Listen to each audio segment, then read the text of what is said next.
রাত্র প্রায় 2টা 15 মিনিটের দিকে দুর্ধর্ষ ডাকাত অনেক অস্ত্র নিয়ে বাসায় 3টা গেট তালা ভাঙ্গিয়া পরে ভিতরে ঢুকে অত্যাধুনিক মনে হয় মেশিনের মাধ্যমে তালাগুলো কাটছে, কাইটা ভিতরে ঢুকছে।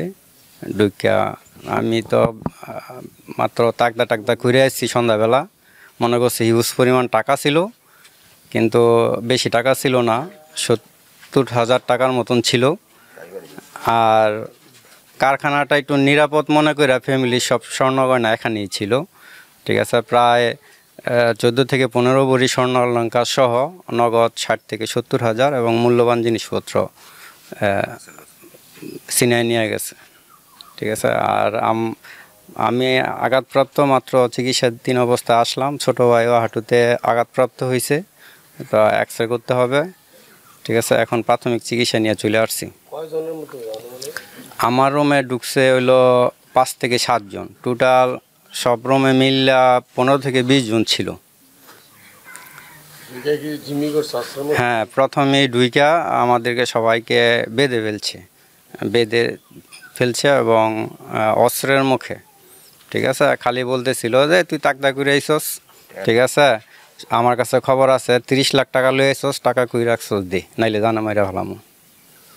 ঠিক, হ্যাঁ, আমার কাছে খবর আছে তুই তাকদা করে আসছস, 30 লাখ টাকা লই আইসস, ঠিক আছে, টাকা কই রাখছস, টাকা দে, ঠিক আছে। আর রুম তো দেখছেনি, সব তছনছ করে ফেলাইছে, কিছু অবশিষ্ট নাই। টাকা পয়সা স্বর্ণালঙ্কার সহ অন্য মূল্যবান আসবাবপত্র বা যত কিছু জিনিসপত্র ছিল সবই নিয়ে গেছে। সিসি ক্যামেরা ছিল? হ্যাঁ, বাসায় সিসি ক্যামেরা ছিল, ক্যামেরা 4টা ছিল, ঠিক আছে, রেকর্ড হইতেছিল খুব সম্ভবত, কিন্তু ওরা ডিবিআর মেশিন সহ তার তো সব নিয়ে গেছে। না, আমি আধা ঘন্টা থেকে 40 মিনিট ছিল, আমি চেষ্টা করছি কেউ কাউকে নাম বলে ডাকে কিনা, কিন্তু একে অপরজনকে খালি ডাকছে মাস্টার বইলা, মাস্টার এদিকে আসো, মাস্টার এদিকে আসো, এইভাবে ডাকছে। এবং তাদের যে ফিটনেস মনে হলো একবার সুটাম দেহি, ঠিক আছে। আমার তাকাইতে দেয় নাই, ঠিক আছে। ওদের গায়ে সব বেশিরভাগই খালি গায়ে ছিল এবং একবারে শর্ট জাঙ্গা পরা ছিল, শর্ট প্যান্টও না, একবারে জাঙ্গার মতন ছিল। বয়স ছিল প্রত্যেকটারই বয়স 25 থেকে 30-এর মধ্যে আমার মনে হলো, যে কয়জন ঢুকছে 25 থেকে এরকমই হবে, 25 থেকে 30 বছর। আমাদের ওই বাড়িতে ঘটছিল, ওই সময় এরকম 200 টাকাতেই ঘটছিল, কিন্তু এখানে এই পর্যন্ত এবার নতুন, ঠিক আছে। থানা পুলিশকে জানানো হয়েছে?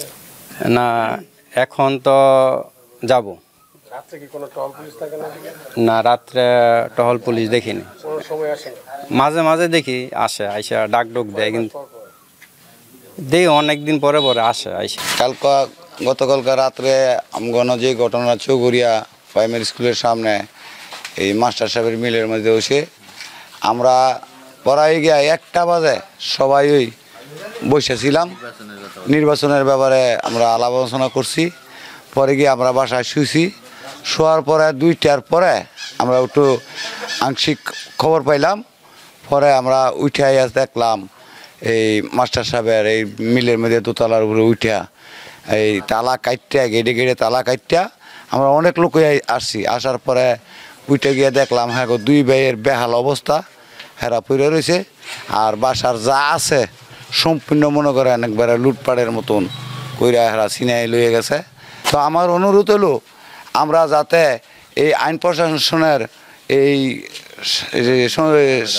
সামনে আমাকে এই এলাকাত পাই, আমরা এইটাই আমরা আশাবাদী আইন প্রশাসনের কাছে। গতকালকে আমরা প্রায় 1:30 পর্যন্ত আমরা এখানে ছিলাম। আমরা ওই সময় আমরা কোনো আনুষ্ঠানিক আমরা কিন্তু পাই নাই। 2:15 দিক সময় ঘটনা হয়েছে, আমরা বাড়িতে গেছি, যাওয়ার পরে আমরা পরে শুনতেছি যে এই ঘটনা, পরে আমরা আইয়া দেখলাম। তো জায়গায় আসল কথা হলো আমরা নসুন্দর একবার লাশ বাড়ার আমরা লাস্টে পড়ছি। হ্যাঁ, আঙ্গনে এনে কোনো টলমল মানে তেমন দেখি না, আমরা ওইদিকে আমরা মানে খুব অবহেলিত। আমরা নরসিংদী এবং আড়াইহাজার উপজেলার সন্নিকটে, কিন্তু নরসিংদীর একবারে শেষ প্রান্তে অবস্থিত। এখানে আমার একটা টেক্সটাইল কারখানা। গত রাত্রে 2টার দিকে দুর্ধর্ষ ডাকাতি হয়েছে, স্বর্ণ অলঙ্কার সহ প্রায় কয়েক লক্ষ টাকা মালামাল দুর্বৃত্তরা লুটে নিয়ে গেছে। এই ঘটনার পরিপ্রেক্ষিতে পুলিশ প্রশাসনের কাছে আমার বিনীত অনুরোধ, যেহেতু আমরা সীমান্ত এলাকায় আছি, আমাদের পুলিশ প্রশাসনের একটু পাহারা দিলে আমরা একটু স্বস্তি পাই।